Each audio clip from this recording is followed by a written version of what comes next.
Elizabeth with t0inky TV, and I'm here to do a Korean drama review of Sly and Single number 9. And so it's getting really good. Last episode was very, I guess, very emotional because Jung-woo's father passed away, and Eda found out a lot of things that happened while she was absent, like he got sick. The family blames her because the father fell ill right after they got a divorce, Jung-woo and Eda. And so like she's going through her own little bit of turmoil and emotions.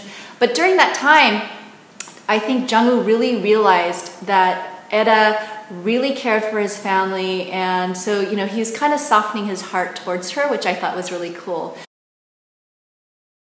What was not cool is that Yejin was the second lead. She's kind of like worming her way in there, and the family was like all being nice to her because she holds a high position at Don't Talk. And you know, because of that, there was rumors that Yejin and Jung-woo are dating, and she's kind of like playing along with it and building it up. So that's kind of a little bit sneaky on her part. Seung-hyun, you know, he was getting a little bit jealous because he saw Na-eda by the bedside when Jung-woo was, you know, injured. Then now, you know, at the funeral, she's just putting overtime in, just doing everything that, you know, a daughter-in-law or a wife would do. And so he's really confused and he's really put out and upset. So they're on the rooftop and they're talking, and he's like, you know, what are you doing? Do you like Jung-woo? You know, what's going on? And then Nada is kind of like bickering back, and she's like, you know, why do you need to know? You know, what's it to you? And I think that's not, I thought it was a cute scene, and then she gets her finger stuck on the tab, and then they get into even a little bit cuter, like, oh, you probably want somebody to propose to you. So it was pretty cute interaction, and then like, you know, Jung-woo's kind of like in the background. Then you cut to a scene where Nada is really putting in overtime, and Jung-woo's kind of like picking at her and trying to spend more time with her without really realizing why he wants to spend time with her. But we all know that he's kind of warming up and opening up back up to Nada. And of course, Nada is like oblivious, but she is very sweet towards Jung-woo, and, you know, covers him up, takes off his socks, you know, something that a wife would do, because it's so familiar and they're, you know, very comfortable with each other. And I just like their interaction because, you know, as Jung-woo is kind of like, oh, you know, I really am beginning to love Nada again. Like, you know, different things are making him look at her in a different light. But Nada is still oblivious, still kind of like plugging along, trying to do a good job. And she's unaware that Seung-hyun and Jung-woo are beginning to fall pretty hard for her.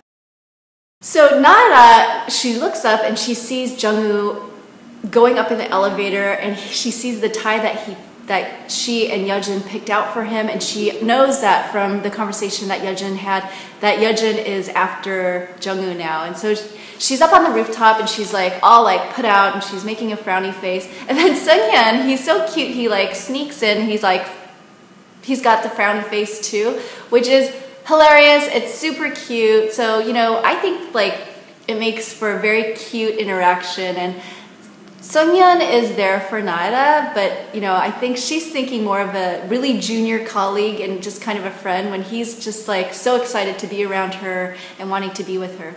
It's very cute.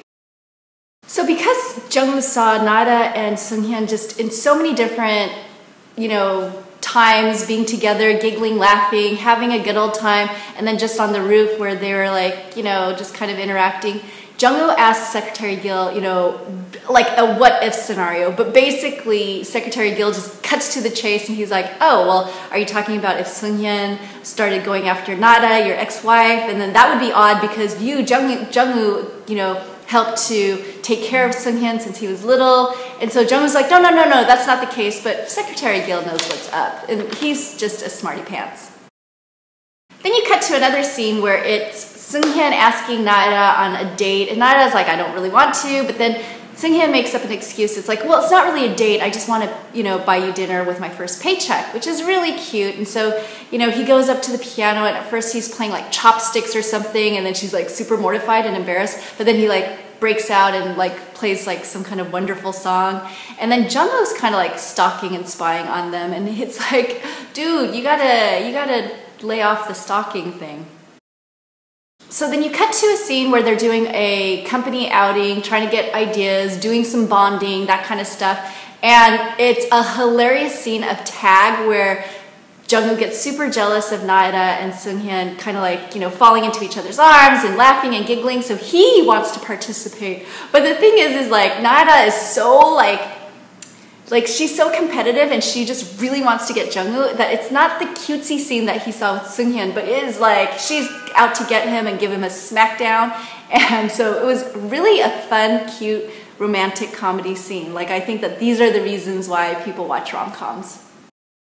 So Seung-hyun wants to confess his feelings to Naira, so he's like, you know, come out later. But then Jung-woo really doesn't want that to happen, so he gets Naira's like running errands with him in the middle of the night for makgeolli, and he is trying to keep her away from Seung-hyun.